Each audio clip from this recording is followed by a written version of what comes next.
Yeah,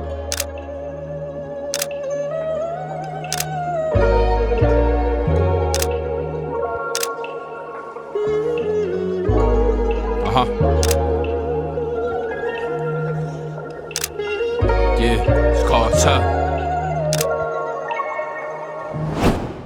What's the deal? It's the real, and welcome to What's Your Perspective, an open-ended podcast that welcomes all perspectives.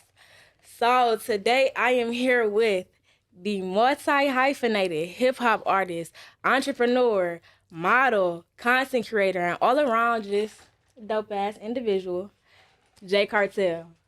Damn, I ain't get an intro. That might be the best intro I ever got. I do that? That's me?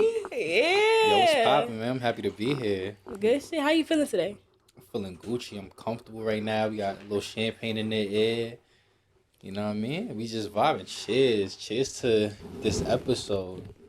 I'm loving this. Now I'm excited. It's been a minute since I did a podcast, so feel me? I was excited when you hit me. Really? Yeah, for sure. I was like, oh, word. I was like, then she thought of me. I'm like, oh, let's do it.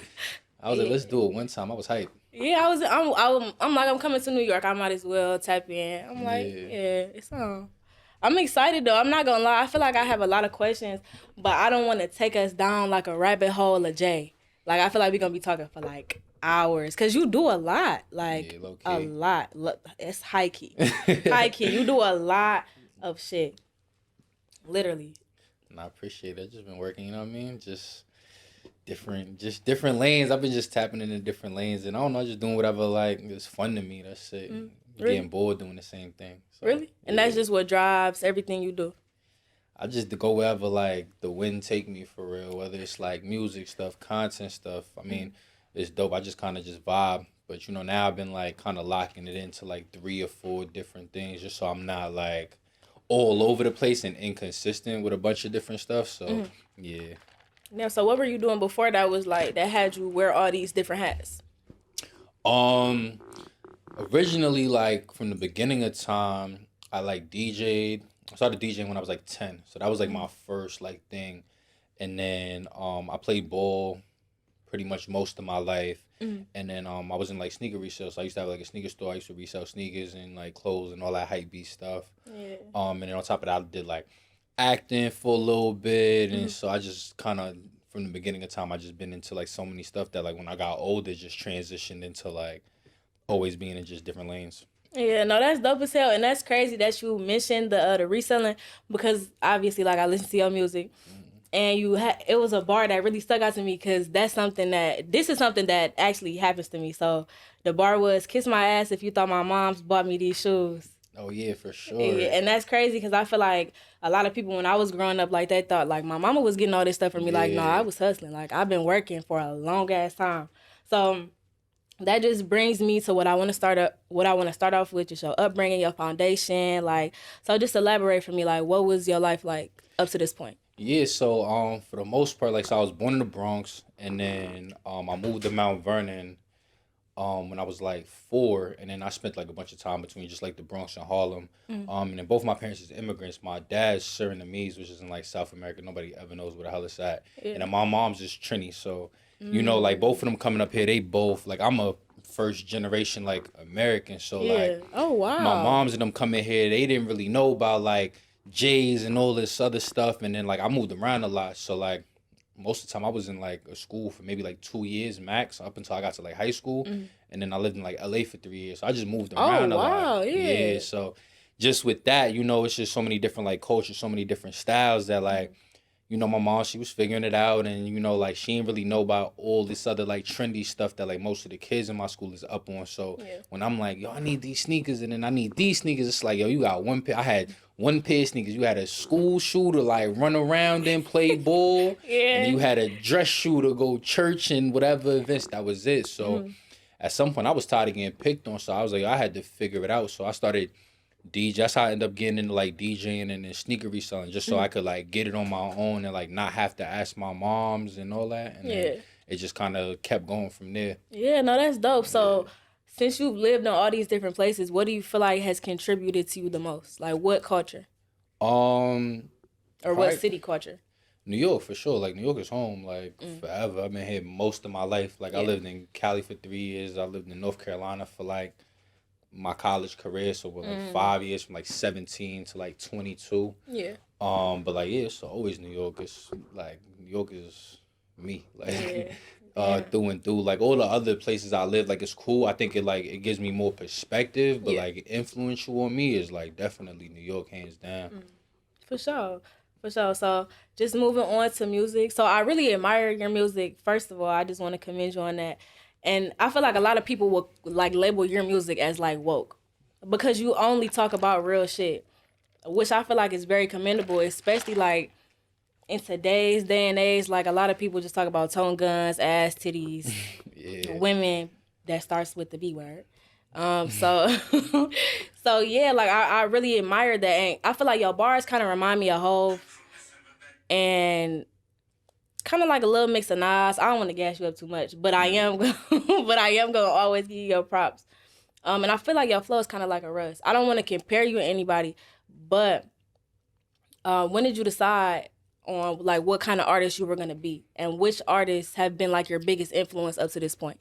Um, damn.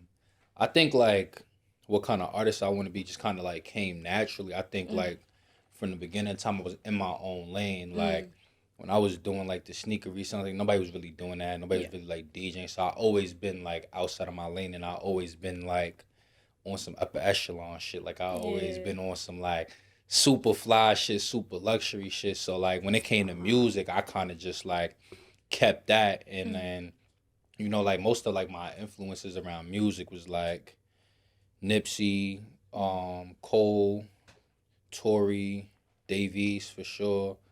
Um, yeah, those might have been like the main ones.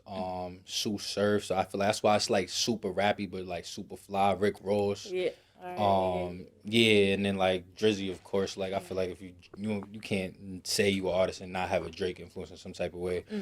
So yeah, I think that's why like my music has always been a mix of like rap, but like super fly and then just like super like just real to my life. So Yeah. it just kind of was just like me. So I feel like most of like the music I listened to was just like I listened to the artist that was like most relatable to me.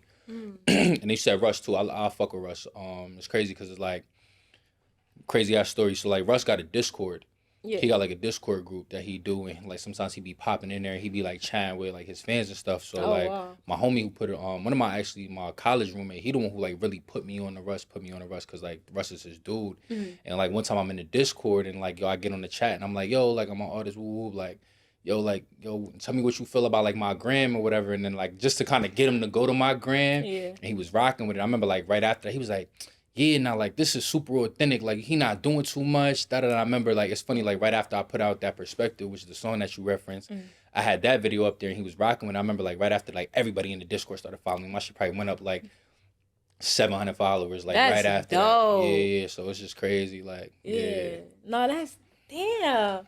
So, okay, since you are like a first generation immigrant, do you feel like that also contributes to your music, or is just more so like all like external sources kind Um, maybe a little bit. I think it does in like my beat selection.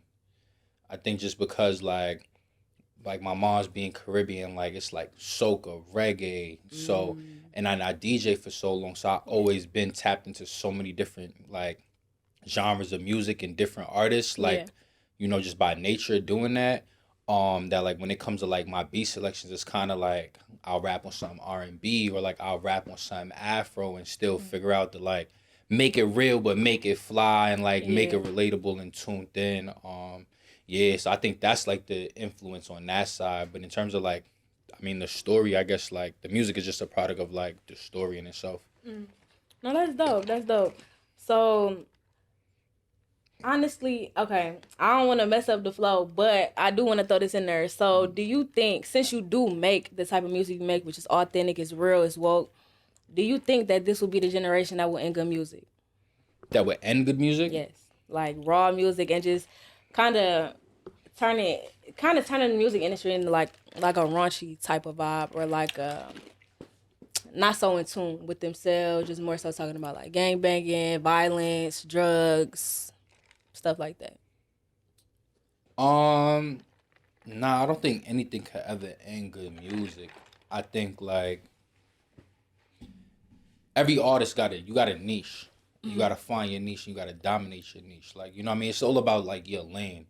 There's always gonna be like, it's the reason why like people talk about like Griselda and like Benny and them and how like they older and they popped, but they got a lane. And if you like go to their shows, it's a more mature crowd. It's, you know, dudes in their late 20s, early 30s and past that. So it's just all about like what's your lane. Like me, like I'm not really in like the super like dominated area, like the raunchy gang banging music. Like I'm in a whole different lane. So I feel like, all right, cool. It's just figuring out like, all right, what's your audience? That's it. I think the problem is with like people be trying to mix up their audience and not really understanding like who you catering to. Once you figure out who you catering to, you're gonna know how to feed your people. Yeah. So I think there's always gonna be good music in a sense if we talking like more lyrical or more just like story based music. It's always gonna be artists like that. Yeah. So do you feel like you found your audience, like your niche? I feel like I'm finding it now. Like the thing about like doing music and starting music is like when you first start music, your supporters is gonna be the people that you know. Facts. And they're gonna support your music just because they know you, not because they like what you talking about or because it's actually like what they a fan of.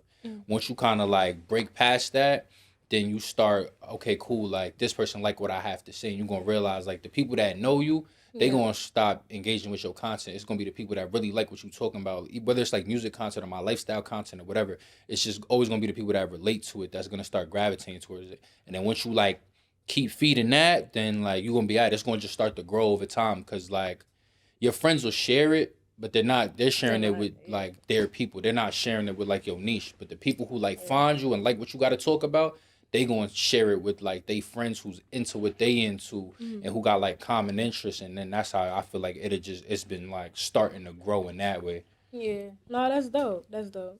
So I know you're kind of, or in my opinion, you're kind of on like a music hiatus right now. You haven't dropped in a while. But when's the next drop? Probably like by next month.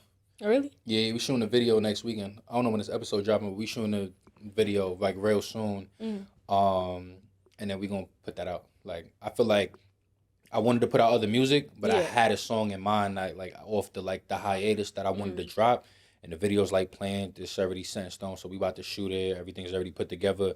So we just gonna shoot the video and then just drop from there. So I'm actually about to probably like drop a couple snippets of the song. And it's funny because I recorded it like over a year ago, but yeah, so I think like the hiatus was like due, you know what I mean? Like I think I had like found my sound as an artist and really like found my pocket and found my lane and really like got comfortable.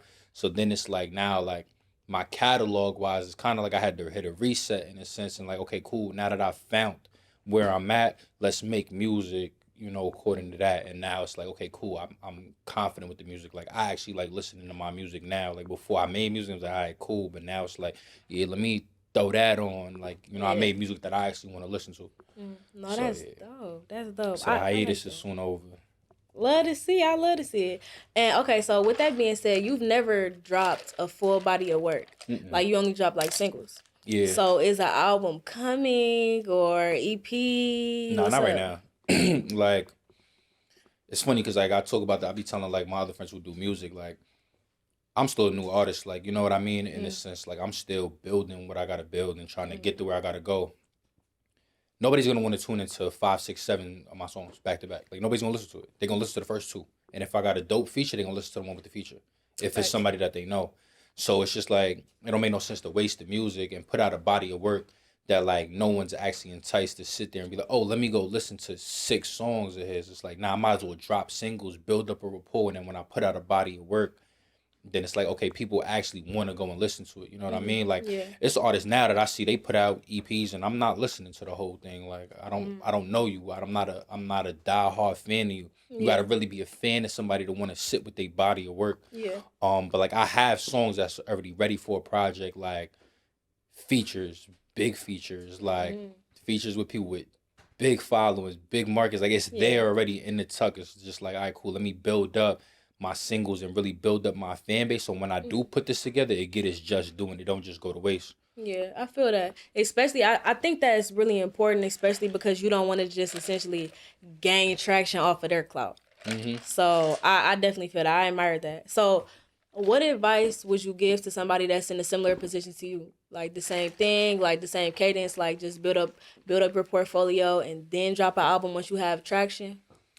I think do whatever feel right. Like it's no formula to this. You know what I mean? Like I'm saying what I feel like is gonna work for me, but I could do that and that might not work. And then I might put out a body of work and that might be the thing to take off. So I think there's no like I don't like to give my advice because I'm only gonna give my advice for what I feel is right in my heart, and I'm just pray on it, and you know what I mean. For like this is what I'm gonna do next, and hopefully it work out how I want it to work out. And if it don't, then I go back to the drawing board. So I don't really like being like, oh, do it this way, because I don't know. Like, Yeah. and even still, even if I did do it that way and it worked, like that's might what work for me and my audience with my music and like.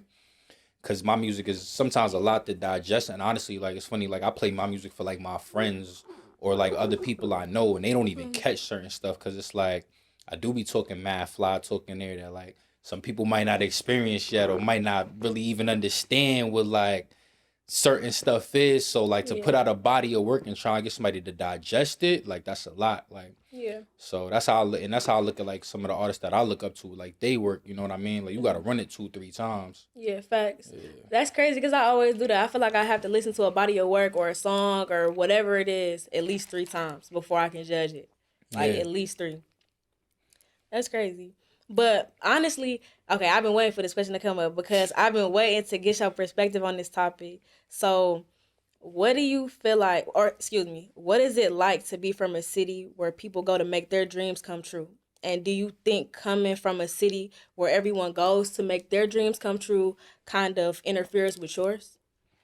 Um, to the second part of the question, nah, I don't know what nobody else doing anything what I got going on. Like, Talk your shit then. nah, not even that. Like, I'm in my lane. Like, I'm gonna do what I do. Like, I don't really be whoever come here to do what you gotta do. Get your money. It's a lot of money out here. It's a lot of opportunities out here. You gotta get in your room and do what you gotta do. Yeah.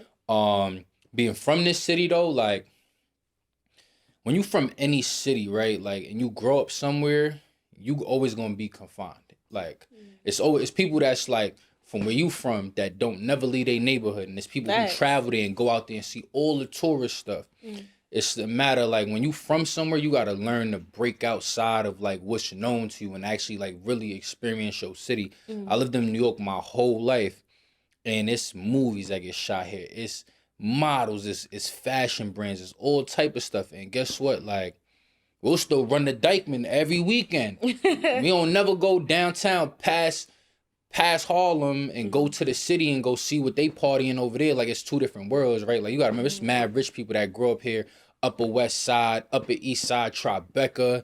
And we don't never go down there and go mix and mingle with them and they pay spaces and then party over there with them, but we'll go party in our hood. Yeah. So it's comfortable. And I like think when I left New York and I moved back, I'm like, I'm gonna go party over there. Like I'm gonna go mix and mingle with these people over there. And then I started getting more into like the industry world where I'm going to like I was just at West Side Guns album release party that he that's had tough. downtown at Gold Bar. Like I'm going to that. I just went to like Jim Jones album release party. You know, like just experiencing different stuff in that way to where I'm like, I'm getting in different spaces and I'm from here. This stuff been going on for the longest. So it's just a matter like, even if you from a city, you got to really make sure like you really exploring your city and what it is that you want to do. Yeah, no, that's tough. That's tough. I admire that though. I think that's also difficult to do though. Like, how do you get in those rooms with those people? Like West Side Gun, like Network.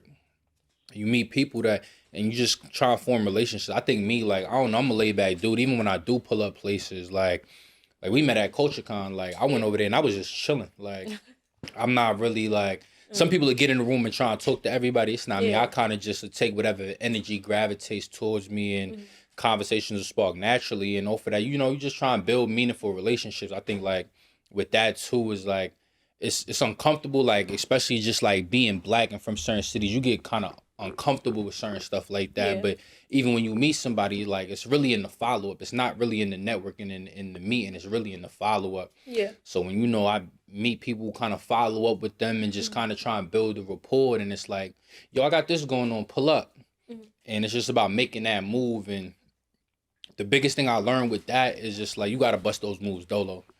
You can't wait on your homies to come to these events with you or go to these places with you. And if there's like mixers going on or networking events or, you know, conventions, you might have to bust that move dolo.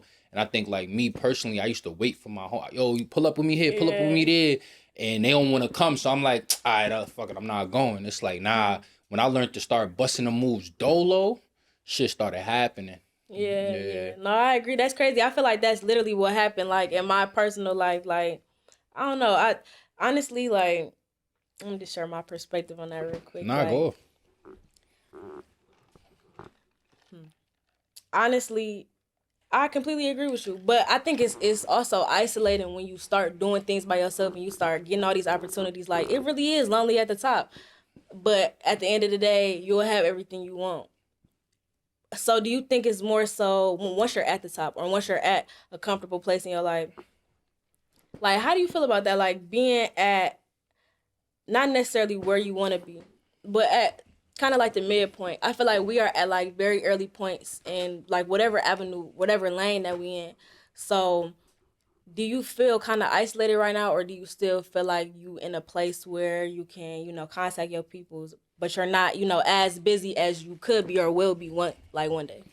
I think I've always been isolated. Like, niggas ain't fuck with me. Like, I ain't gonna lie. Like, nah, like, you know, we could since early on, middle school, niggas ain't fuck with me. High school, niggas ain't fuck with me. Why? Because I was on shit that niggas wasn't on. Like, What you mean by that? Like, when everybody wanted to, like, go chill at the chicken spot and smoke and shoot dice and shit, I'm over here, like, flipping sneakers and getting this paper. And it's just like, I don't really talk. Like, I'm not really a talker. I'll go get my money and stay out the way. And I think from very early on, niggas be like, oh, he think he better than niggas because he doing this and that. And it's like, bro, I was in this world to get paid and get laid. Like, I'm chilling. Like, that shit. So with that, it's just like, people, when they not where they want to be, when you moving and you really focus on what you got to focus on, niggas will just start throwing mad hate. So I always felt isolated. Every time I leveled up, I lost homies. Like, from a young age. Like, I started, when I had a sneaker store in Harlem, I was a junior in high school. Oh, that's dope. Ben was losing homies. Like, why? Because I can't hang out with y'all because I got to go get this paper over here. And I played ball. So I was just, it was so much I had going on. That's it. I moved, went to college, lost homies. Yeah. Cause I can't kick it with y'all. I'm not even in the hood like that no more. I got my own crib, moved out, lost homies. Got my real estate license, started doing that, lost homies. Came back, really got on the music shit. Started like doing more like performing, making music, putting shit out, getting some more attention. Lost homies. Like, you know what I'm saying? That's crazy. I lost 2 homies before the ball dropped. Like, cut up gangster just on, cause I'm like, yo, I'm moving and I'm doing what I gotta do. And the thing about it is, like, people be happy for you in front of your face, but behind closed doors, you don't never know their energy. And sometimes it be the closest homies to you. And the earlier you learn that, the easier the ride gonna be. And you gotta like really be protective of what you got going on. Yeah. Naturally, like when you got friends or people you grow up with and you like something happen, you want to share the news with them. Yeah. Or if you opportunity in the works, you want to share it with them. And then when it don't work out, sometimes it don't even got nothing to do with you. It got to do with the energy that might have been casted on or whatever you was talking about with the wrong people. And that's just how that goes. So yeah, it gets super lonely. But the flip side of that is when you start really like growing, you're going to meet a couple people along the way that's on what you want, that's on your wavelength. And that's going to really like pour life into you and, bring opportunities your way and, you know what I mean, pull you in certain rooms. So it's not always like you trying to bring people with you. You're going to find people along the way. Yeah. All right. So give me a little advice because I feel like that's where I'm at in my life. Like, you're only 2 years older than me. So honestly, I feel like I definitely have, shout out to y'all, I definitely have friends that have been friends for a very long period of my life, and they haven't went anywhere. We, all on our shit, getting to it, doing what we have to do, hustling. We won't talk as much because we are very busy. We're very goal-oriented, and that's cool. That's dope. I'm happy for us. But as far as how everybody has that like best friend that they meet when they're an adult and they just click like instantly, like it's they friends forever damn near. Yeah. What's your perspective on actually obtaining those friends, obtaining those people that are your champions? Don't look for it. Like, unrelated, like, and that's with anything, not even just with friends, right? Like, I had a conversation with my homie just about relationships, right? And he over here talking to me like, yeah, boom, like, oh yeah, these bitches on the gram and da da da da da, and I'm like, yo, bro, like, it's so unnatural to do that sometimes. And the thing about it, and that's like with friends too, right? You can't search for friends. A lot of times, you gotta just stay focused on your journey. It's like a boat. The boat is going to its destination. And every time you go and try and search for a homie or search for a friend or search for like associates that fit what you doing, it's like you jumping off the ship. And you going to go get some shit off the shore and bring it back to the ship. That shit wasn't meant to be there. Yeah. You gotta stay on the boat and stay on the journey and see what's gonna be along the way. Cause what's for you is gonna be on the journey when you going to your destination. Trying to jump off the boat to go get some other shit. That shit, like, you're gonna feel it at some point because it wasn't meant to be there. You went and looked for it. So I feel like, yo, just stay focused on what you gotta do. And, you know, like, along the way, you're gonna meet the people that you're meant to meet along the way. You know what I mean? And with that, when you staying focused on that, you'll see, like, certain things will get left behind as you traveling.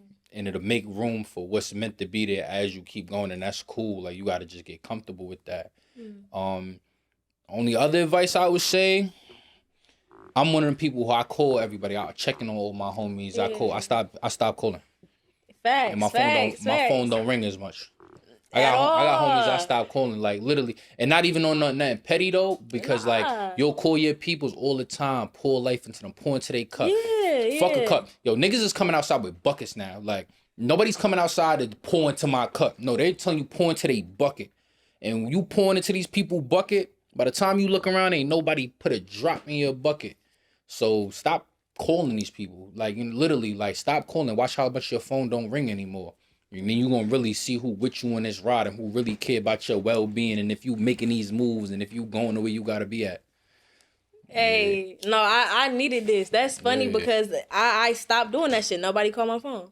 Nobody called my phone. Like, I really appreciate this.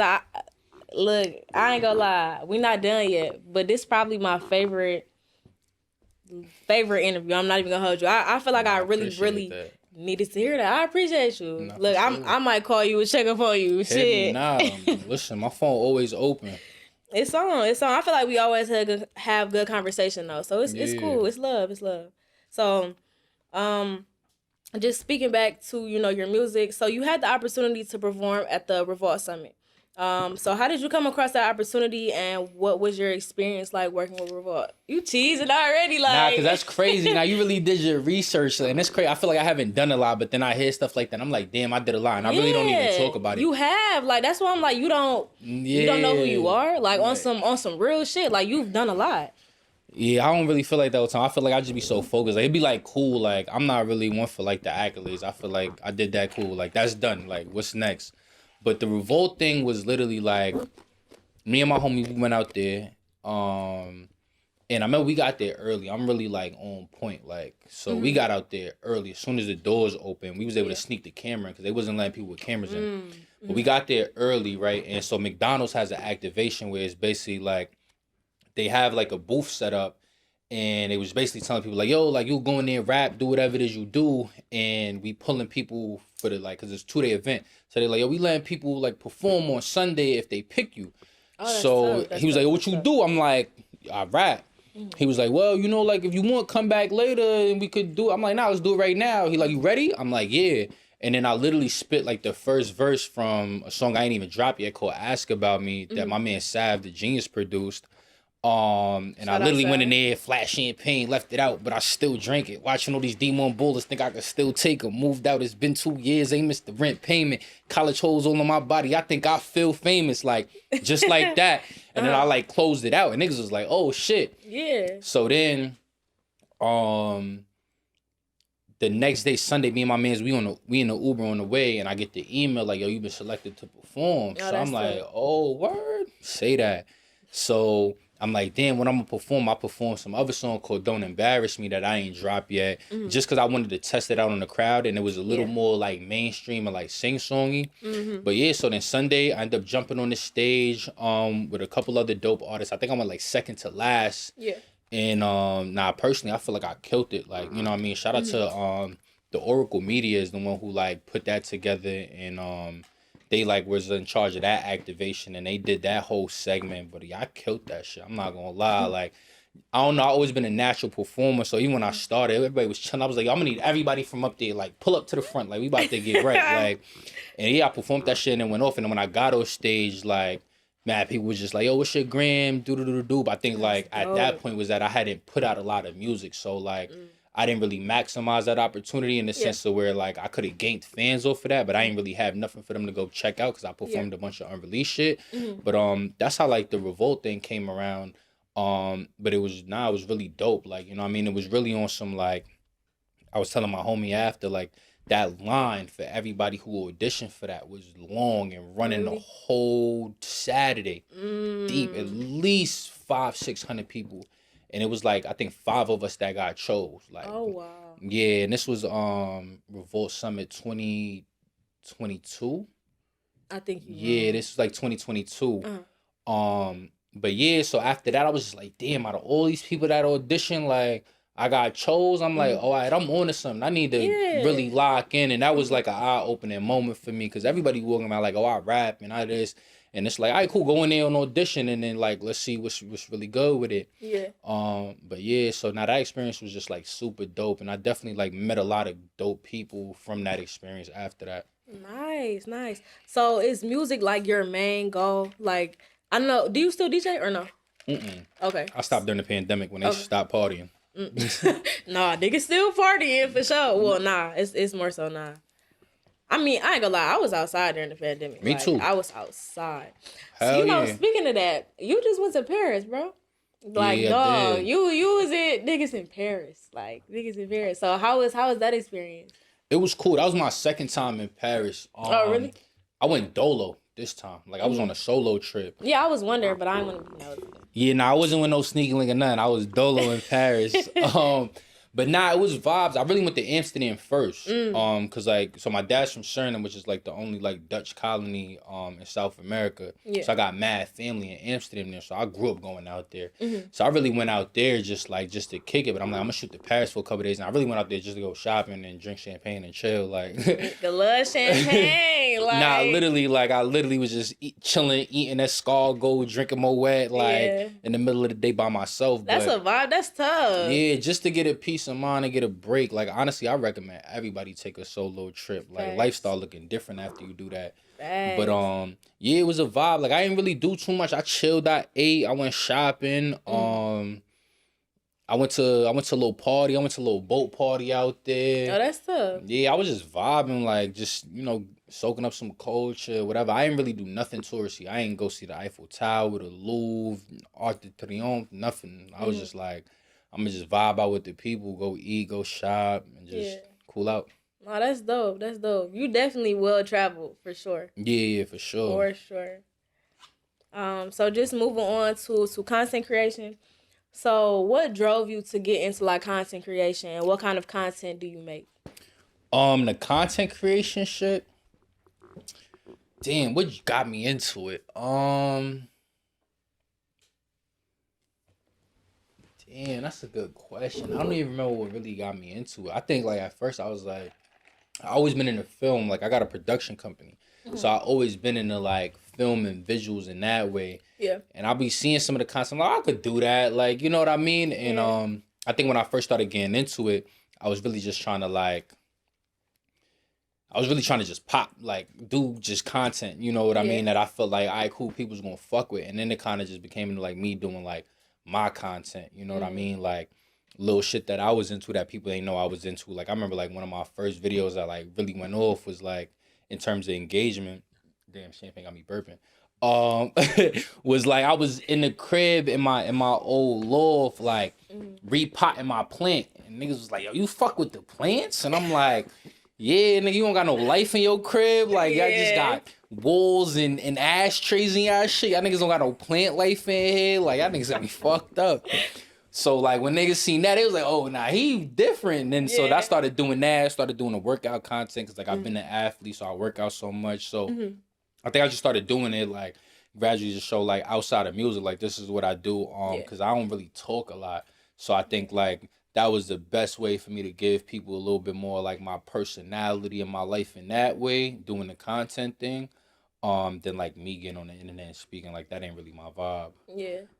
So yeah, it kind of just cut out the mystery. I think like with being an artist, like back in the day, it was a lot of mystery, and I think that made the celebrity. Now it's like now they want to be in tune with whatever it is you doing. Like if you into fashion, they want to see your fits. If you into this, they want to know where you eating at, where you working out, your routine, and your like even with the girls. Okay, what makeup you using and what hair you got going on, and you know where you eat at, where you shop at. So I think it's like trying to just open that transparency in a way. That's what got me into it. That's dope. That's dope. Do you ever feel like cringe like when you make your content? Because I do. I definitely do. I'm like, everybody looking at me. Why are y'all looking at me? I hate being stared at. Like that's just my personal like pet peeve though. Yo, I think for me, like I'm gonna say this to everybody. Like when you make content, it's not even that. I think especially when I make content outdoors, I don't be uncomfortable. Other people make it uncomfortable. Other people act like they ain't never seen a camera and they ain't never seen a tripod before. I be out in LA with the tripod in the middle of Beverly Hills at a cafe recording myself getting served, and everybody will stare at me.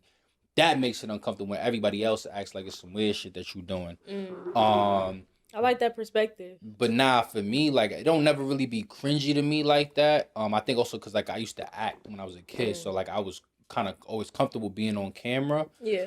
I think it's like when other people be like stare you down. Niggas be driving in their car.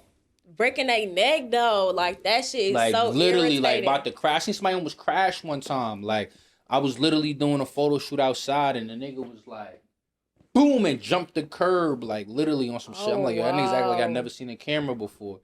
But I think with that, like, it's dope. Like, if you really into it and you really love it, like, I hate the people that do it just to do it. Like, do it and make it you. Like, you know what I mean? Like, if you in the sewing, throw your shit up sewing. You know, like me, I be in the gym, so I be throwing my gym shit up, or I be traveling, I throw my travel shit up, or sometimes it just be like me and the champagne going to the studio. Like, that shit, like, that's my thing. Like, do whatever it is authentic to you, because the people gonna find you. Like, I just did something the other day, like I did my songs in rotation, just kind of showing my playlist and shit that I listen to, and it had everything from like West Side Gun to Conway to Distant Conrad to whatever. I had a bunch of other artists on there, but like shit that I listen to, you know what I mean? Like Neek Bugs, Sue Surf, like just a variety, and it's like people was fucking with it, like.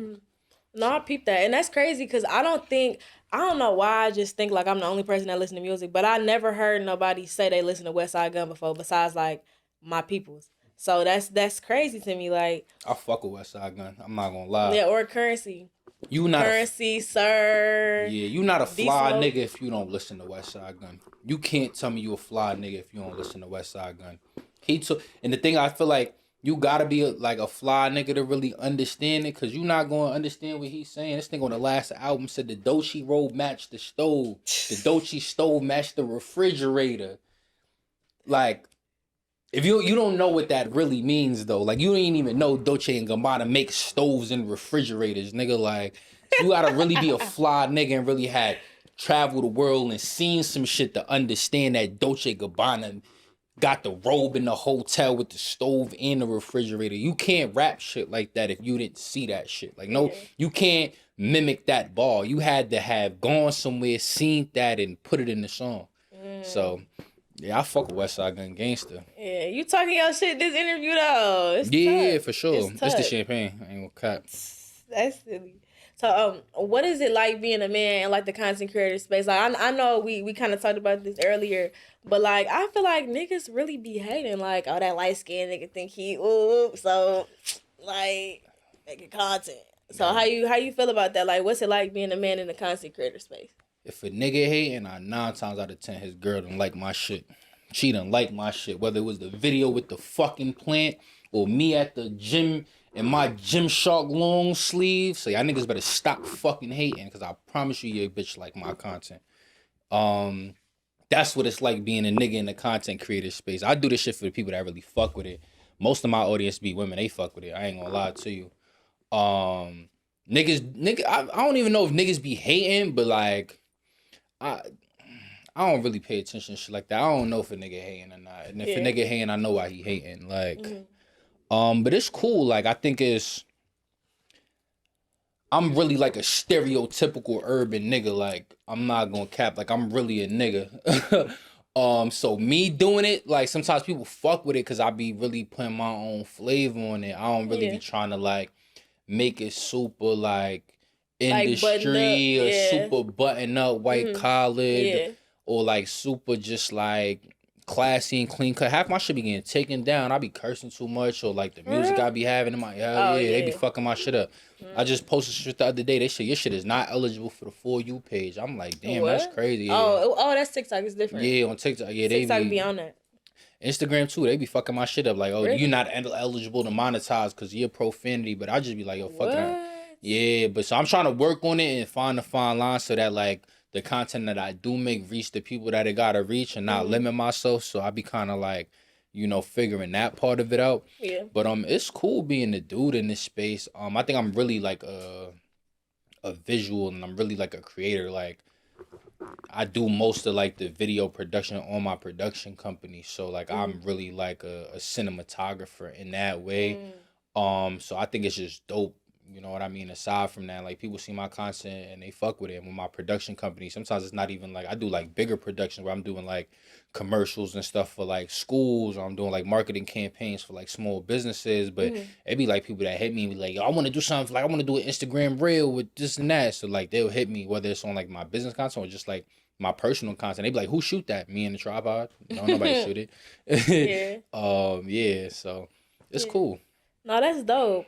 And speaking of entrepreneurship and your other endeavors, so Second String Entertainment, you also have a creative powerhouse, Second String Entertainment. So what does that entail? What services does your company specialize in or offer? Yeah, so Second String Entertainment, that's like it's funny because I rebranded it like 3 times. Before, like it was like Second String, and that's what I did all like my sneaker shit under. Yeah. And then it was like that's what I did all like my music shit under, and then I turned it into like a creative powerhouse slash production company. Yeah. Um, and I mean we pretty much do like all things photo and visual, like Mhm. whether it's like Instagram content or event planning or like doing a full scale like documentary. Yeah, we pretty much just do everything. Like I went to school. Part of my college career was like that.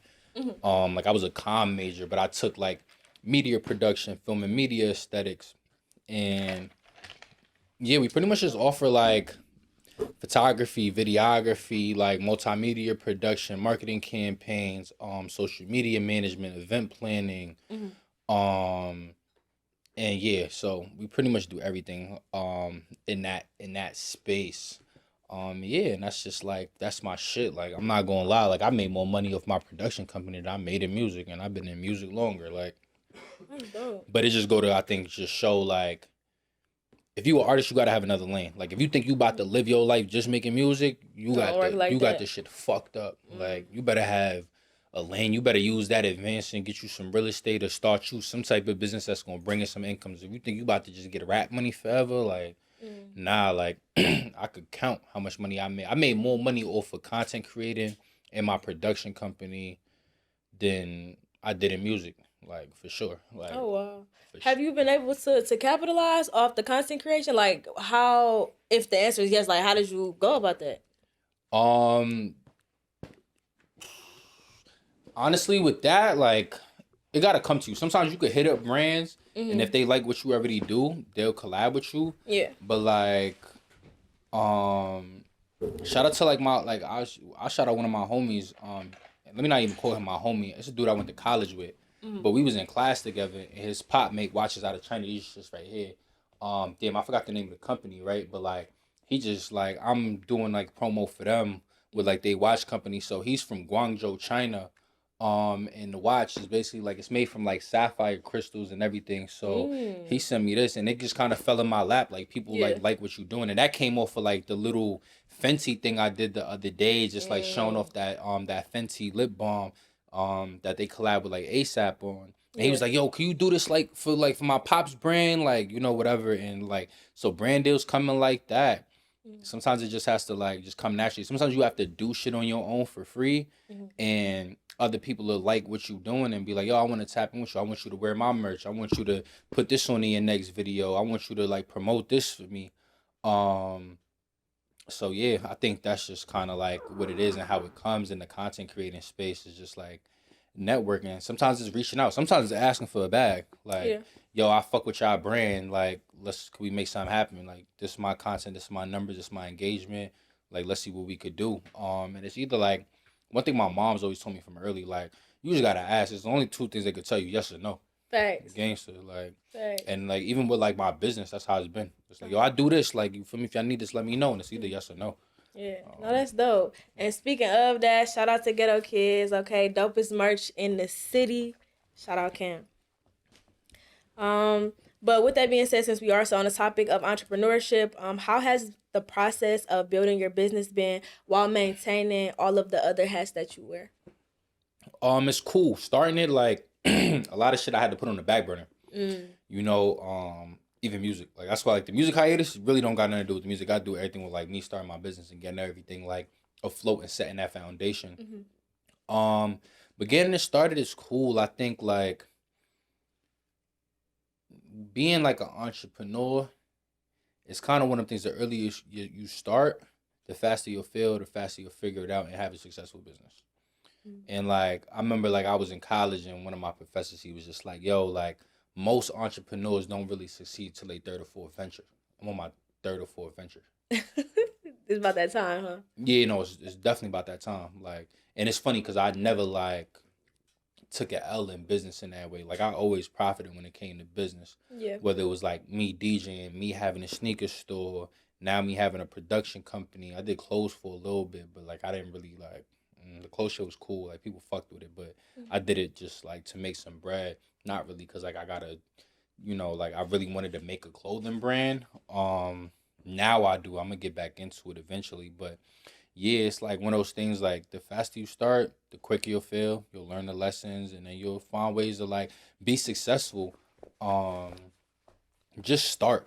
Like literally, like yo, the biggest thing I say, right? Like if you grow up in this American school system, this shit is trained for you to be a worker. Yeah, it is. You literally are supposed to go to college to get a degree to be a worker. If you're not built like that, that's okay. It's nothing wrong with going. Like go to college, soak up what you get, and use it for networking purposes. Meet the people that you gotta meet, but like don't really lose that mindset because it'll trick you into becoming a worker in that sense. And like people will tell you all the time, oh, like, well, go get a regular job and start that shit on the side. And if you got the ability to like, whether you gotta like live at home or stay with a friend or whatever it is you could do, or even while you in college, if you could go all in on like your business and whatever it is you trying to create, do that. Cause it's like, yo, you got 24 hours in a day. If you spending 8 hours at somebody else's job working for them, making them more successful, and you probably putting in 2-3 hours a day, it's gonna take you a lot longer to get to the finish line versus if you able to put in 10 hours every day on something that you passionate about. And it's enough lanes, it's enough money out here, it's enough opportunity. That shit just gotta be for you. Like you gotta really be built for that shit. But I just say just start. Like don't wait for all the pieces to fall into place and you to get the money and get the network. Just start that shit. Like that shit gonna flow on its own. Facts. I like that. I agree, man. I fuck with this. I like this. And that's crazy because I think that's honestly what it took for me to like begin all of the ventures I wanted to start, like, because money is not always gonna be there. It's not always accessible, especially when I feel like the most successful people for the most part, if they're not like, you know, white collar little white kids that already had money, they was all hustlers. They didn't have shit. Yeah. So I think I had to get out of that mentality of, oh, I need money to start this venture. Like I need money to do this. I need money to do that. You don't. I started literally on my phone. I still shoot on my phone to this day. Right. But nobody would believe that. Yeah. So I think like, yo, like what I learned is, right, people like want to play the black and white game and all that shit. Yeah.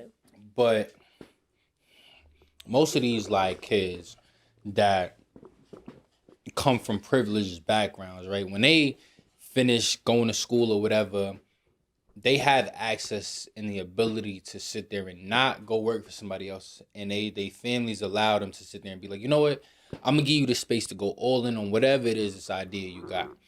And a lot of them pan out to be successful. Why? Because they have the space to just cultivate what it is they trying to grow. Thanks. But us that come from these backgrounds and we come from these families where it's like all we know is work, and the only thing that makes sense to us culturally is getting a job where you get a check every 2 weeks. Nothing else makes sense. This is why, like, from the beginning of the time, the people say like being a painter isn't a job, or it isn't a career, or being an artist isn't a career, or being an actor isn't a career, being like, you know, they put all these things in your head. Why? Because all that makes sense to us culturally for past generations is getting a job where you get a check every 2 weeks, and not realizing that the reason why a lot of like the more privileged people are successful is because they've been allowed the space and the resources to simply just go all in on whatever it is they passionate about, and they figure out a way to make it profitable.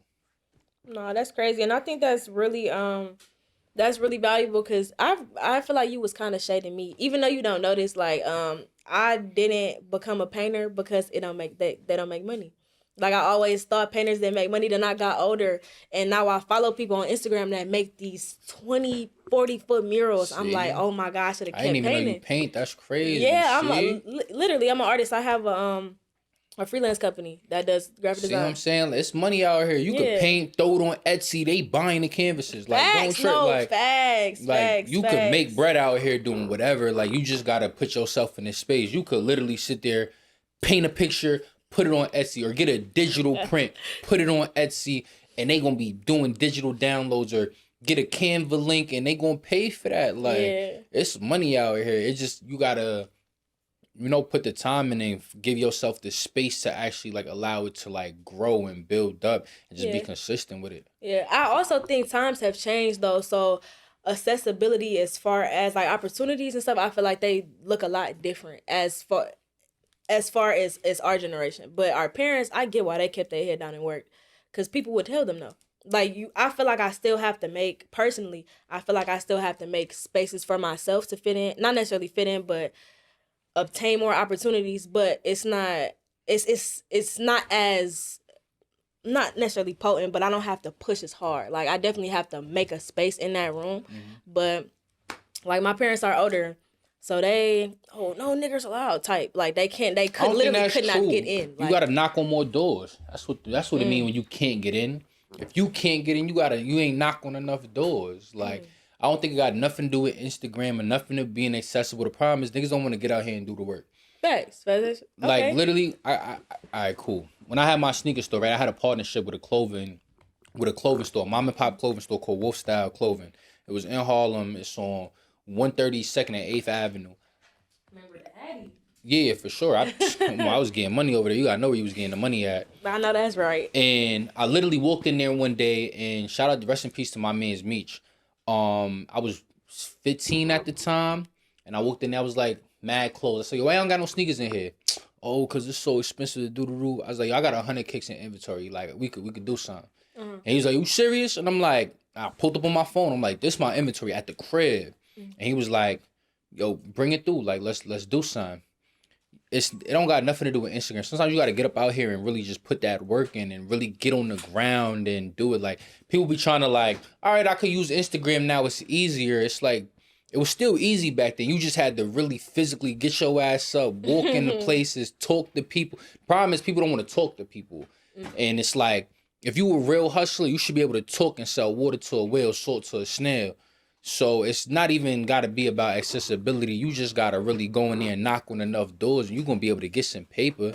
And that's why, like, niggas want to talk this entrepreneur shit. The real entrepreneurs out here is the niggas that, you know, had wanted to start the car wash out their driveway and wanted to mow the lawns and sell lemonade. That's why, like, yo, if I see a little nigga selling lemonade on the corner, if I got some cash on me, I'm gonna cop it. Why? Because he an entrepreneur already. I don't care if he 4, 5, 6, 12. Like, nigga, you out here got in there, squeezed the lemonade, put that shit in a cup, stood on the side and said, I'm gonna wait for every car to pass by and see if I could get in. One of these cars is gonna stop and give me some paper. Yeah. That's really what this entrepreneurship is about. Is really getting out here and getting on the ground and mixing, mingling with the people, and you know you gotta sell your brand. So the Instagram shit is cool, but like you not an entrepreneur now because you just started. Like motherfuckers got on the gram and yeah, hey everybody, I sell t-shirts. It's like, was you taking the t-shirts to the swap meets and to the farmers markets and putting your shit up and be like, hey, I got these and waiting, and sometimes you ain't sell one t-shirt. Yeah. That's what that shit is about, in my opinion. Like in any generation, it's just finding out what is your market and how you gonna get to it. Yeah. I mean, honestly, I feel like I agree in that sense. But as far as like actual opportunities like being allotted, I think a lot of people now, as far as like people of color, understood that there wasn't much opportunity for sure. us. So like they tried to create those lanes. But I do definitely agree with you. And I think social media gives us the space, like you said, to be very, very lazy. So I definitely agree with you in that sense. But as far as Second String Entertainment goes, what are your goals for your business moving forward? Make this shit as big as possible. Like I watched some shit the other day. I was watching a podcast the other day, and they was just like, yo, like if you set your goals too tangible, you asking to fail. You gotta set this shit so out there that when you know, it's like, yo, literally like shoot for the moon, and if you don't hit the moon, at least you amongst the stars. Like that's just my goal. So I don't like.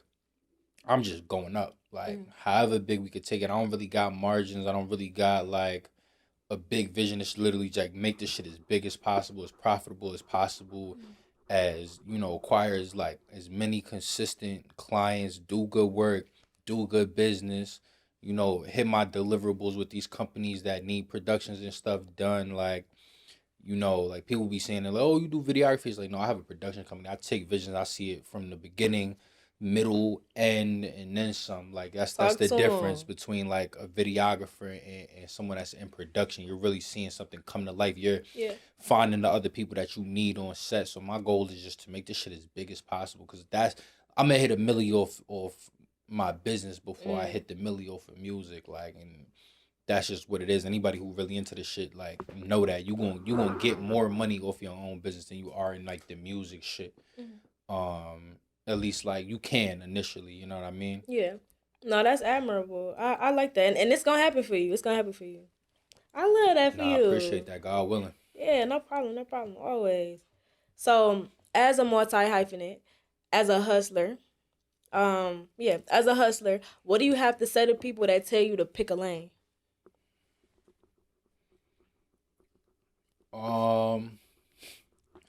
What do I have to say to people that tell me to pick a lane? Eat a dick. Like, nah, real shit. Like, if you telling me to pick a lane, it's because you ain't really go jump in a lane and do what it is you wanted to do. Don't tell me how to do, like, eat, you know, like, don't tell me how to eat, you know what I mean? Yeah. If I'm out here getting it, if you don't like it or you feel like I'm in too many lanes, you know, it's cool. Do your thing, like, respectfully. I be trying to block out the noise. It's definitely like, for example, like my own pops, when I wanted to start my business, told me I should go get a regular job and start my business on the side, because it takes time to build the business up, and you know it's gonna take a time to start generating money. And I started my business and I had a deal on the table in the first 30 days. Like, yeah, talk to him. Like, nah, and you know what, it's not even like no diss to him, right? Yeah, no. He from a different generation, and they you know what that is like. Sometimes you gotta understand the people around you is gonna advise you based on their live experience. Yeah, and you gotta understand like sometimes the people who ain't never did the shit that you trying to do can't advise you on how to do the shit you trying to do. Yeah, it's like, you know, you can't tell a painter how to build the house. You can't tell a nigga who build the house how to be a lawyer. So sometimes you got to put yourself around the people who do what it is that you do and seek advice from them. But a lot of times, you know, like we'll go to our parents for advice, or we'll go to like our family members or like our brothers or our friends. And it's like, you can't tell me how to do some shit you ain't never did. You can't tell me how to be a millionaire if you ain't never been a millionaire, or you know what I'm saying? Or even get close or been on that route. So, you know, to the people that's telling me pick a lane, is because you picked the lane, like, or you felt like you couldn't dibble and dabble in both lanes, and like I'm in my lane. My lane just happens to be in Got my 8 of lane them is bitches. music and it's content creating and it's entrepreneurship. That's my Yeah. lane. Like everything is in my lane because I'm in my lane. Like Yeah. my lane is that I do so much dope shit. Like Okay, talk to him. And I'm not gonna lie, some freeways got like 12 lanes, so fuck it, you know? I'm trying to tell you, I'm on my own highway. Yeah, and it's nothing wrong with that shit either because something gonna pop. Like something's gonna pop. Even if your goal is to just make something pop. I feel like if you do it enough times, whatever it is, something's gonna stick. Whatever the venture might be. But okay, so look, I've been waiting to ask this question too, and I hope you found the answer to it. I'm gonna So pour some more yeah, champagne. take a shot first. You know what? Let's take a shot together because I really want your Can't answer. take a to shot. this. You gotta sip champagne. We ain't taking no shots. Let's take a sip. Yeah, we gonna take a sip. Right. Nigga got work in the morning. I got clients to attend to. You good? You need a refill? Or you been babysitting? Can I get a free? That's how you. Oh, so you done finished it. We done spilled the bottle. Shit. That's crazy though. We really sipping champagne on a Tuesday. Fucking right. But so have you been able to like? Well, this is not on the cards, but have you been able to like seek financial freedom this early? I guess like in the game off like your business alone, or obtain financial freedom. What is financial freedom to you? At this point in your life, just being able to support yourself, being able to feed yourself, clothe yourself, put a roof over your own head. Yeah. And even if not, like, still being able to feed yourself. I feel like that's the bare minimum. You feel me? Breathe. I mean, for sure, I think, like, full transparency, like, I did that before I had a business. Like, I had my own crib for 5 years. Did real estate in college. Like, while I was in college, I got my real estate broker's license and was living on my own, paying my bills, all that shit. Dope. Did you get your degree? Yeah, for sure. That's dope. Yeah, I got my bachelor's in communications and I had a minor in entrepreneurship. Nice. That's dope. So like, but then I left and I moved back to the crib because I needed to be back in New York. Like, put that hustle back in you, that grit. Yeah, you know what it is, because I got caught up in the college system and it's like, I feeling like I gotta be a worker, but I ain't even want to go to college. I went to college because I played ball. Like, other than that, I had no purposes. So when I stopped playing ball and like I fell out with the coaching staff and them niggas packed me up, I was like, what am I here for? I'm a hustler, so I go back to New York and I figure out how to get this paper. Yeah. But anyways, like, you know, I'm a firm believer, like, when you start something, you gotta see it through. So like, I started school, so I finished it. And like, while I was there, I was living on my own, doing my thing, chilling, still traveling, still maintaining my lifestyle. And then I decided to move back to New York, move back to the crib. Why? So I could like focus. Yeah. And not have to, like, my parents got a crib. I live on my own floor. Like, me and my pops, I paid. We renovated the whole shit. Me and my pops did all the work. I bought all the materials. So, like, I'm at the crib, but I live, like, on a floor of my own. And I handle my business. Why? So that I could have the opportunity that a lot of, like, more wealthy people have, or they kids have, the space to literally lock in and focus on something that you're passionate about and give yourself the time and the space to try and see if it could really work for you. So yeah, like, I'm looking at the numbers. Like, I was just talking to my man, I'm looking at the numbers for the business. It's like, oh yeah, this shit gonna go up in a year. Yeah. If I still would have been like in North Carolina doing real estate, trying to build my business, I would have been doing it part-time. It would have took me a lot longer. But being that, like, cool, I got 24 hours a day to lock in, whether it's music, content creating, second string entertainment, whatever. Like, I got the time and the space to just lock in on that shit. This shit has been going off. Like, and I've been able to, like, get my niggas paid. Like, you know what I'm saying? Like, it don't even just be me on site. You know what I'm saying? I'm able to, like, tap into, like, my other homies who's filmmakers, my other homies who's audio engineers, who's visionaries, who's creative, and be like, yo, I got this project for this organization or this corporate company. Yeah.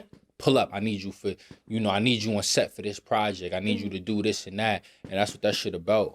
So yeah, like, we on the way to more than financial freedom. Like, you know what I mean? I'm on the way to a lot bigger shit when it come to that. And that shit, I ain't even start really, like, fully, like, utilizing all my resources in that space. So That's I don't know if that answered the question, but yeah. No, you good. That's dope. That was a dog ass answer. Yeah, thank you.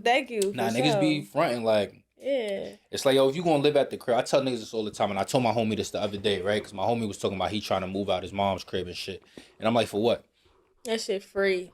That shit free. It's free. You know what I'm saying? And if you working your little job and you contributing, cool.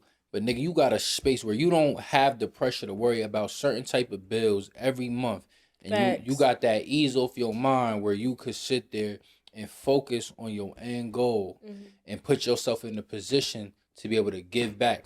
Niggas that jump off the bridge early, want to go get a crib. Now you literally working to live forever. You can't help nobody. You could barely keep yourself afloat. Okay. Instead of like staying down with the circumstances, you got somewhere free to stay. You know what I'm saying? You know, whether you putting groceries in there, you helping your moms with a couple bills or whatever, that's dope. Do that. Yeah. You still are in a space where you could sit there and really grind. And when you do move out, you don't gotta go rent from a nigga. You could stack your bread, get you a little condo, get you a little investment here. And now when you really like living and paying them bills, at least you putting them shit towards some shit that you own and not giving that shit to another nigga. You flushing your bread down the drain. That shit don't make sense to me. But motherfuckers be wanting to live for show and not live for what they really got. Yeah. No, that's facts. That's facts. You're really coming with the answers today, bro. I think it's the champagne. Nah, that's me all the time. I just don't talk a lot. All right, so look, you were previously on a show called Cups and Convos. You said, and I quote, women will set you up to want to kill yourself. What experiences have you had drove you to say that? Like, who hurt you, babes? Like, who hurt you? Like, you know what's crazy? Nobody. All right, so the question they asked me on Cups and Convos was, are women more cold-hearted than men? Me personally, I've never experienced it, but I got a lot of homies and I got a lot of homegirls and I've seen a lot of crazy shit. Right. But no, women is definitely more cold-hearted than men, and they like the thing about it is, right, like dudes kind of just like react off of like temporary emotions. Yeah. So like if a dude, y'all are very, very impulsive. Yeah, you know, like a dude to do it off impulse. So like as a woman, right, and not saying this is okay, right, because I'm not condoning this shit, but when a guy cheats, it could just be off some like reactive, impulsive shit, right? And not saying that's cool because you should have some type of discipline and some type of moral decency to not do shit like that. You should. But I feel like for women, when a woman do some wild shit, her heart was really there, like, or you really had her fucked up. And it definitely, like, you know, niggas could dish, but we can't take. So that's why I'm a firm believer just doing, like, I don't do shit that I don't like because I'm not with it, like, because I'm going to tweak out. So, yeah, that's really my experience. But now, like, I can't put my niggas out there like that. But if I tell you some of the shit that my niggas have been through, girls is wicked. But the other thing I say is, set your standards because people know who to play with. Oh, okay. That's what I say. People say that. People know who to play with. If you getting cheated on, if motherfuckers is playing in your face, doing you dirty, trying to lead you to hell, it's because they feel like they could play with you like that. Say that. No, I completely agree. But yeah, I ain't never had no crazy experiences, honestly. Like, I ain't honestly, like, gosh, I'm on the fucking wood. But I ain't never, like, been done dirty or nothing like that, or, like, really experienced no cold-hearted females. But, I don't know, I'm a different type of nigga, though, so. Yeah, I ain't gonna lie. I want to hear about the homies off cam, though. The homies? I'm not gonna lie to you. I definitely do. I want the tea. I want all the tea. So, what's your perspective on women today?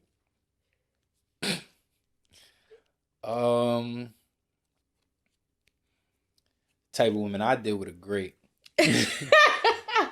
The general population. General population? Yeah. Oh, no, they ain't put me in. They put me in solitary. I'm around a special group of motherfuckers. Oh, wow. But nah, general population of women. Yeah. Fuck, I ain't even about to sit here and talk about women. I'm gonna talk about niggas too. We need help. Like, this world need help. Y'all is out here losing it. Okay. I don't know. I feel like I'm so disconnected in that way. Like, all my homies I grew up around was older. Like, I was, nigga, most of my friends was 6 to 10 years older than me. So it's a lot of shit that I don't even understand, or I don't even relate to, or I don't even engage in. Yeah. But generally, like, I don't know, the internet got them motherfuckers fucked up. I think the biggest problem with like men and women out here is that like the expectations is so unrealistic because of what they have access to on the internet.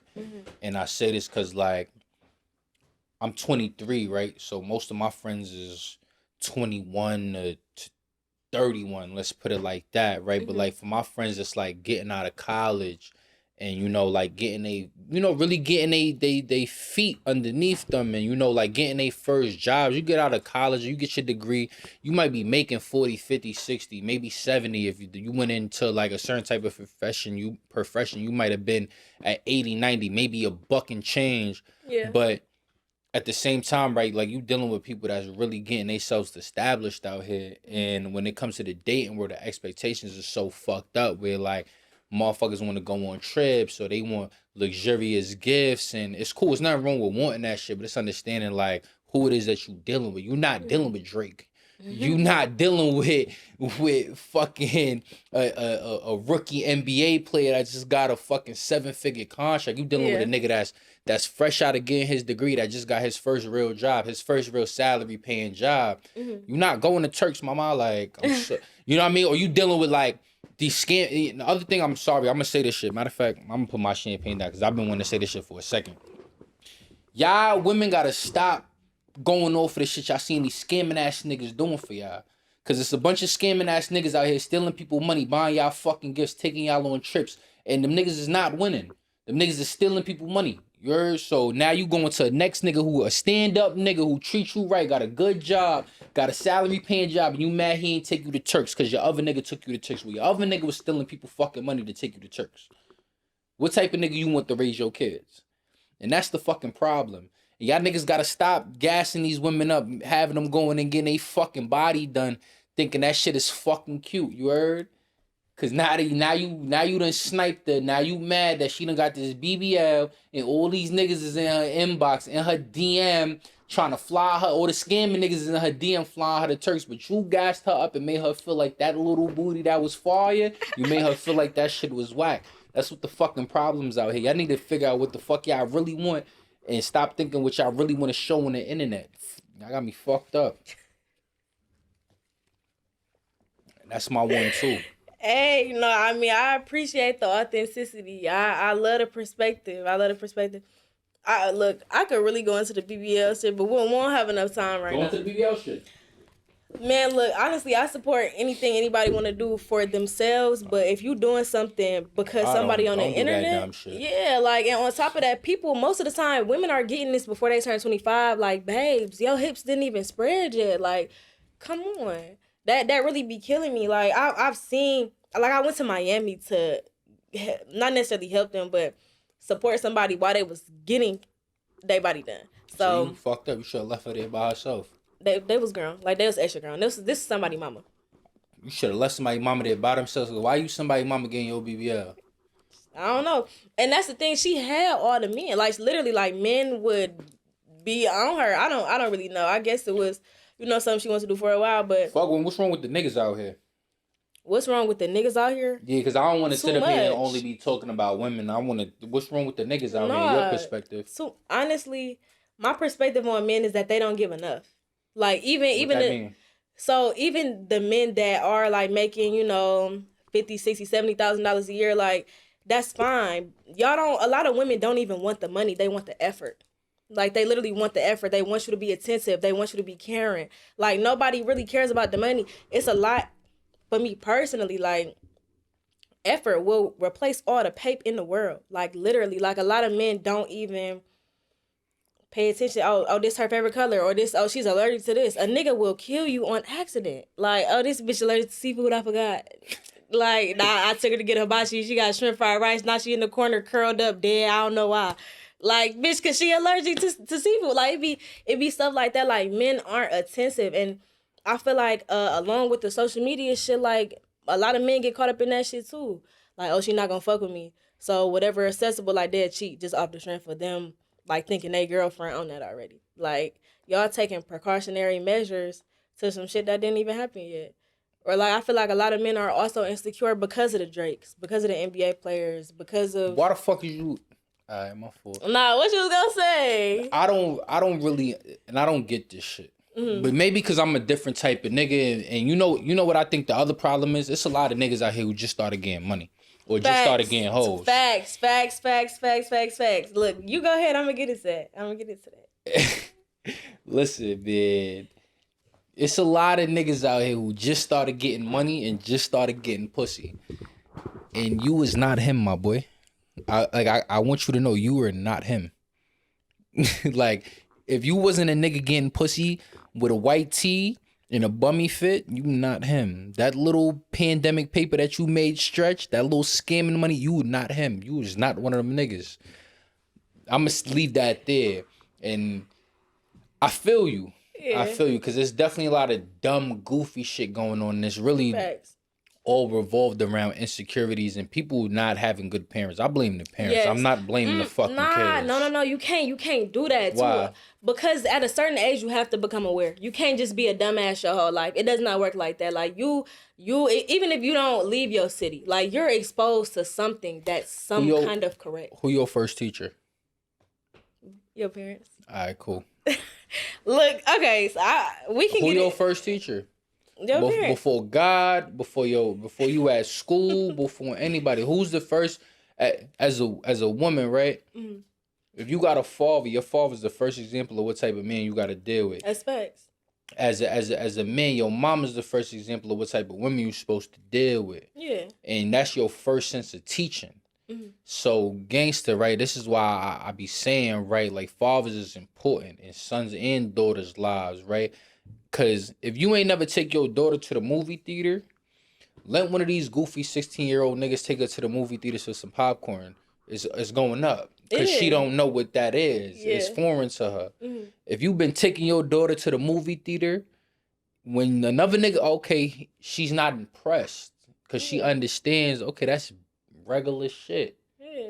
So you don't get, you know what I'm saying? So I do blame the parents because motherfuckers ain't teaching enough. You know what I'm saying? Like, your parents is your first teachers regardless. Yes, at some point you got to deal with certain shit on your own. And a lot of people got trauma, and it's true, right? You're not responsible for the damage, but you're responsible for fixing the shit. Facts. And a lot of people ain't self-aware. So when it come to all this dating shit and this men and women shit, it's really a product of one, parents not doing a good enough fucking job, or being like bitter baby mothers or bitter baby dads and shit. Yeah. And the other part is motherfuckers don't understand, like, nigga, you need therapy. Like, you got issues, nigga. Like, it's not them women, or it's not them niggas. It's you. Like, you need to go ahead and deal with you and get right with you. And you need to get right with God. That's another thing. A lot of people ain't getting right with God. And I ain't gonna sit here and preach like I'm a nigga who been getting right with God, because I'm sorry, I ain't gonna lie, I was a dog. But I've been getting right with God. So, you know what I'm saying? I'm surprised all that shit you was talking about. I've got good women, like. Nah, I was a dog. I was getting good women, but I was a dog. But I done got right with God, and I was a young nigga though. Like, so I'm gonna give myself a little grace, but I ain't gonna be sitting here and be 22, 23, 24 still doing young nigga shit. Like, I'm grown as hell now. Like, I need to get right. No, I agree with you. Now look. Now, here I wish your perspective. I cover culture, music, entertainment, sports, and more. So, first, I want to get into that, literally. So, culture, music, entertainment, all that. So, first, I want to ask you a question about culture. Mm-hmm. So, of course, I have to ask, what do you think is New York City's most influential piece of culture? And what piece of culture do you feel like has had the biggest impact on you? New York's most influential piece of culture is hip hop, like across the board. Like the biggest like influencers in hip hop space is from this city. You know what I mean? I think everything is rooted in hip hop. Like, we just had 50 years last year. Yeah. A lot of shit is rooted in hip hop. How we talk is rooted in hip hop. Mm-hmm.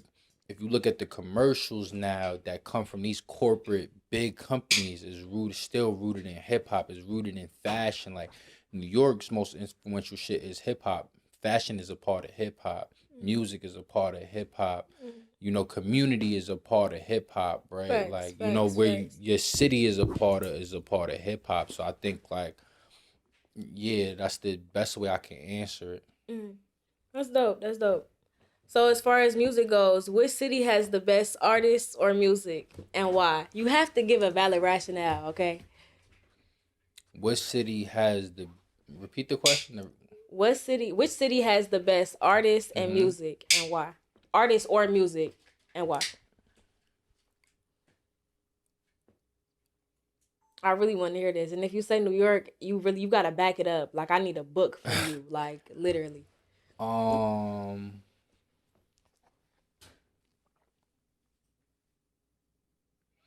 I don't think there's a city that has a best, because everybody has a wave and everybody has a season. Um, yeah, I don't think like you can't tell me a city that's been dominating the game where you telling me 10 artists came out and popped and Atlanta. soared to the charts in the last year or two. Atlanta. I get that to Atlanta because that's baby Detroit. I get that to Atlanta. All right, so if we talking Atlanta, what's going on with Ice Spice? What's going on with Ice Wear Viso? What's going on with all the other artists from the other city that's going dumb? I swear Vez are from Detroit. You said Atlanta. Yeah. Oh yeah, yeah. These niggas, they ain't from Atlanta. That's facts. That's facts. So I don't think you could really say a city, like there's not one city that's been dominating the game. Like if we talking New York back in the day when it's like Nas, Hov, DMX, that's a city. Like the whole city was dominating. If you talking Pac, Snoop, like you know what I'm saying? East Coast was on that. Right, okay. Like there hasn't been a city that's been dominating the whole scene where it's like, yeah, we done sent 12 artists, 15 artists, 20 artists to the fucking masses out of this one city. Like, nah, it ain't been that. It been motherfuckers popping from all over. Motherfucking JayKartel from Kentucky. Facts. Like, he from Louisville. Like, you know what I'm saying? Like, it's been motherfuckers popping from everywhere. So I don't think we could really sit there and say, like, one city got this shit on lock. No city got this shit on lock. All right, bet. I appreciate that answer, though, because you completely right. I feel like Detroit having a time right now. Finally, well, I feel like we've been inspiring the whole game for a while though, like tucked. But that's just my unpopular opinion. Shout out my city. Shout out Detroit. But just moving on to entertainment now, as people of color, the entertainment industry obviously hasn't always necessarily made a space for us. There's things such as like pay discrepancies, role shortage, quote unquote. Blackballing, like all that. And especially with like even the color purple coming out, like Taraji P. Henson, talking about, Monique, Oprah, all that. So just so much drama just surrounding like the black side of things. And I mean, another unpopular opinion, I honestly think that our people should go on strike. I feel like not even black people, POC should have their own strike going on in Hollywood. Why we going on strike? You said why? Yeah, why? Pay discrepancies, unequal distribution of roles, people that rightfully deserve roles, belittlement on set. Like just little shit I don't appreciate. I read a lot, so, and I watch a lot of podcasts. And yeah, honestly, it's just certain shit I don't appreciate that happens in the media. But what do you think the entertainment world or like mass media would look like if there was no black people in the entertainment space? Should be dry. Dry as fuck. Dry as fuck. It'd be dry. Like I hear what you're saying about the strike. Yeah. But like, do you think that would be sufficient? Like, do you think that would actually work? I don't know. I don't run in that space in the sense of like I'm not a writer. Even with music, like. I mean, yeah, with music, you know what it is, like, I don't know, I got unpopular opinions with certain shit, right? But when you sign up for something, you know what you signed up for. That's facts. Or if you didn't know what you signed up for, that means you ain't read the paperwork. yeah, cool. Systematically, there's a lot of shit that needs to change. Yeah. But I'm a hustler. If I could sell you this shit for $18, I'm gonna sell it to you for $18. And if you don't know that this shit is only worth $1.99, that's not my fault. That's yours. You should have did your research.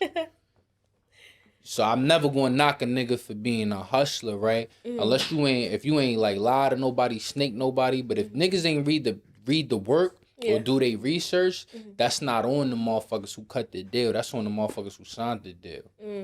Systematically, yeah, cool. Black people has definitely been getting taken advantage of and not getting they just do. Yeah.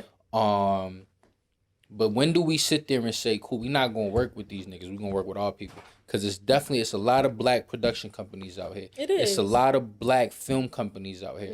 It's a lot of black film directors out here that people could get with. Right? It's like if we gonna talk in the music space, right? It's a lot of artists that'll go to the main niggas, right? And I don't want to say nobody name, right? But it's a lot of artists that'll go to the main niggas in this shit that might be Caucasian or that might dominate that space. Why? Because they got certain accolades or they've worked, they have a certain resume, right? Yeah. Why you don't go get with the black nigga that's up and coming and really got some vision? Build with them, right? Like Metro just talked about this shit on the podcast, right? Like producers be wanting to fuck with the artist that's already on, right? But it's like your beat ain't gonna make or break Drake's trajectory if he get on it. Yeah. He's gonna be Drake at the end of the day. Facts. Why you don't go get with the nigga that's up and coming and really build with him and ground him? That's really gonna show your skill set. So if you an artist or you a visionary and you got and I'm gonna talk about music because that's the space I run in film, right? If you have a idea for a film or a production or anything that you want to do, if you really like that, go get with a nigga that's talented. Don't go get with the niggas with the names and the accolades. Go get with a nigga that's talented and see if you can really produce the work that you're trying to produce.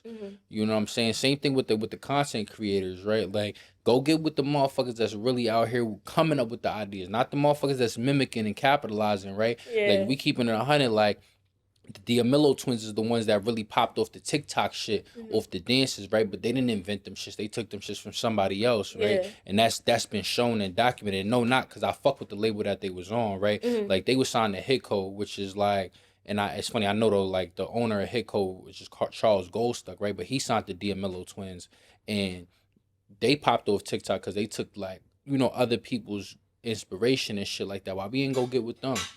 But it's not for them to do. It's for the black creatives, right, and the people of colors that's showing support to go get with the people that's really talented out here. That's really not getting they shine. That's not getting they just do. And sitting there and bridging that gap.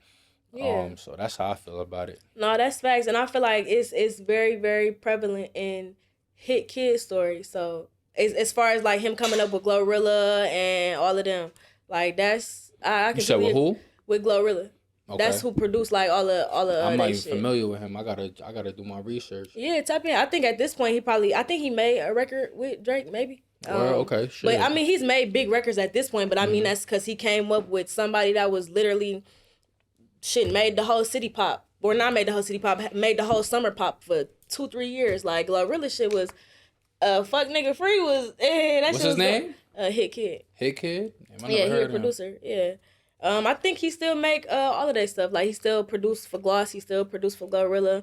I think he produced for Lotto. I'm not sure. Okay. I would have to fact check. But yeah.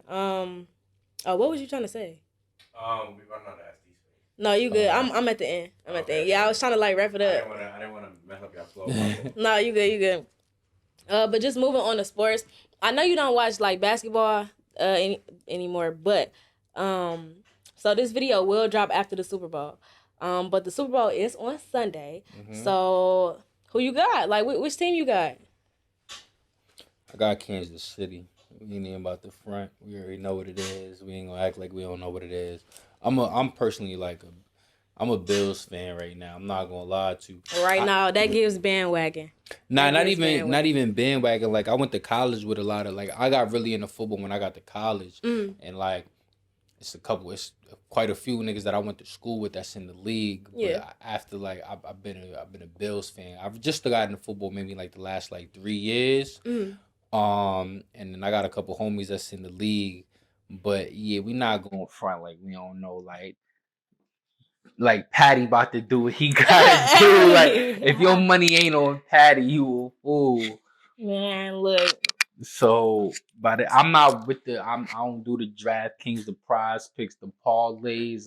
You know what I'm saying? But if I had to put my money, I put my money on Patty. You know what I'm saying? Patty about to get another ring. All right. I mean, look, honestly, I'm still mad about the Lions and the Ravens. Like, I feel like that would have been the ghettoest Super Bowl ever, and I would have loved it.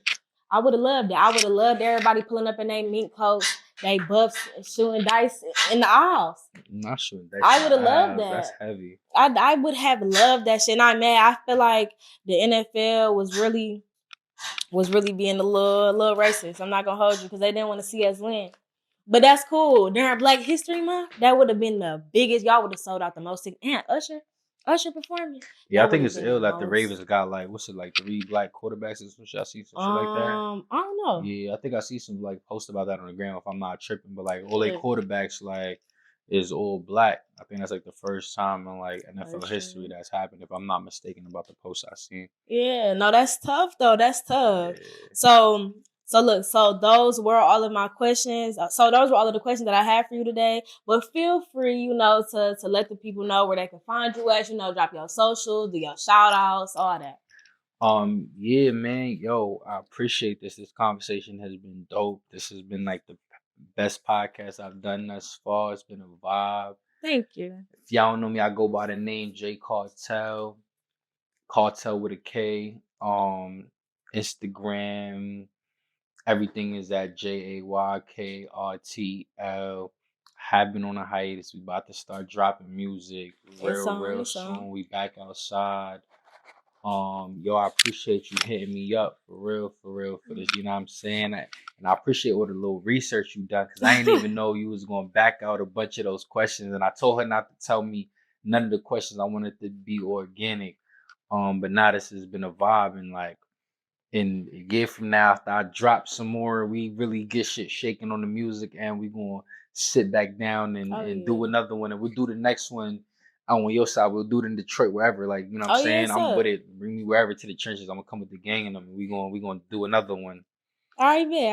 I ain't gonna lie. If that happen, we damn near gotta go out though. We gotta go to the club. I'm gonna bring my girls out. It's gonna be up. Let's do it. Like, that's fine. That's fine. But no problem. No, I had to come with the research. Throw you off your game a little bit. But Jay, thank you so much for being a guest on my platform. Now you already sharing a part of yourself with the world, and of course providing your perspective. So I just want to thank the people for tapping in. But those are all the questions that I have for you today. So you know what? I just want to ask, what's your perspective? Tell your perspective, nigga. Fuck shit, how you really feel. Don't answer this shit for the gram. Don't answer for how your homies will like it. Nigga, tell me how you really feel. What's your perspective? You know what I'm saying? What you got going through your lens? Alright? Oh my God. Thank you so much. Thank y'all for tapping in. Yeah. It's up. You already know what it is, man. It's Cartel in the house. You know what I'm saying? Big champagne drinkers. We outside. I'm done. Yeah. Fly God.